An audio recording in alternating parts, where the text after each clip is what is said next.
Let's move on to main topic number 2. And our second main topic today gets sent into us from the Cinemic, who writes, "Hey, John, avid viewer here. Well, thank you so much, man. Variety has reported that Amazon is developing a series centering on Lisbeth Salander. The show is currently titled The Girl with the Dragon Tattoo, but it will be a completely new story. The last movie, The Girl in the Spider's Web, did not do well at the box office. What can you say about this report? Do you think a TV version is the best new direction for the franchise?" All right, thanks for sending that in, man. And yeah, listen, I am a big fan, like a lot of people are, of Girl with the Dragon Tattoo. Obviously, like everybody else, I like the original foreign version, but I'm a little bit in the minority that I actually even preferred the North American remake. I actually did. I mean, it puts me in the minority, but I really did. I thought it was even better. Part of the point is I think they're both great. Yeah, the last incarnation they did, Girl Caught in the Spider's Web, didn't do so well. The marketing wasn't great for that. The marketing wasn't great. And so it didn't get the response they were hoping for. That's fine. So now we do get word that they're going to turn it into a franchise. This comes to us from Variety, who writes, "Amazon is developing a series centered on the Lisbeth Salander character, the character created by Stieg Larsson for the so-called Millennium books. The project, which is currently titled The Girl with the Dragon Tattoo, will not be a sequel or continuation of the story from the books or the films into which they were adapted. It will instead take Salander and place her in today's world with a wholly new setting and new characters and new story." This, of course, comes to us from Variety. And I'm going to tell you, off the top of my head, I kind of like this idea. I like the idea of taking an existing IP. You've kind of done what you can do with it on the screen up to this point. So why not try taking it and doing something a little bit interesting? Look, the most intriguing thing for me about the series is the Lisbeth character. That she's the center of this universe. That's always been, whether it's the original film or the remake, whatever, she's been the main point of interest to me as a viewer. So to see a series, and Rob, this reminds me a lot of, Jack Ryan. This reminds me a lot of the Jack Ryan situation with John Krasinski. I mean, the show isn't an exact adaptation of something that came before. It's just taking this character that people really attach to and giving them new stories to tell in a series format. And it seems to me that, and by the way, that's an Amazon thing.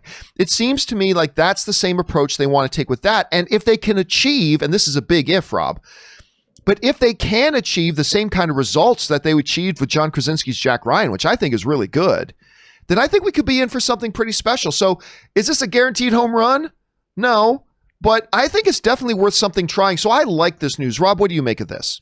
I'm a huge, huge fan of the books and of the original 3 Swedish movies because they were originally done for television. I, of course, own the extended versions of all 3 movies on Blu-ray, as you might imagine. I thought Fincher's version was obviously handsomely mounted. I didn't think it was quite as successful. And I liked The Girl in the Spider's Web, although it was based on a book that was written after Stieg Larsson's death.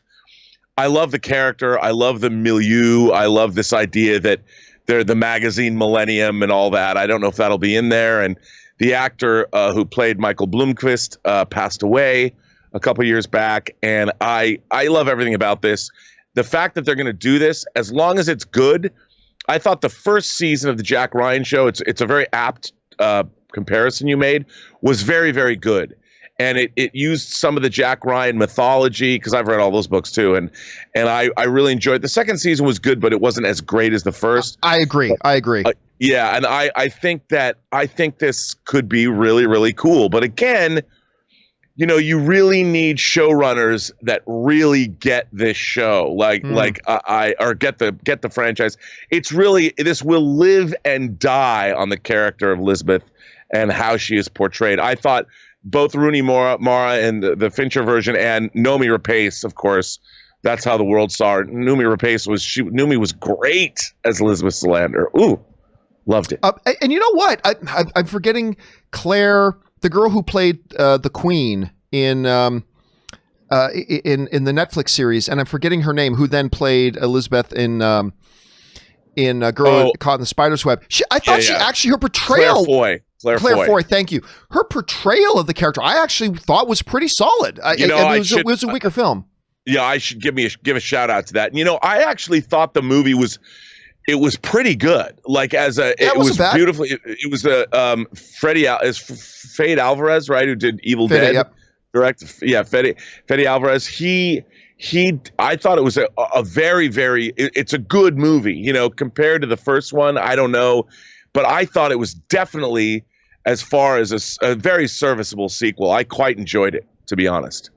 All right, guys, the question here for you is, what do you think about them doing a Girl with the Dragon Tattoo series on Amazon? Amazon's done a pretty good they've got a pretty good track record with this kind of stuff. Do you think you see some upside? Do you think it's destined for disaster? How do you feel about it? Jump into the comments section below and let us know your thoughts. All right, guys.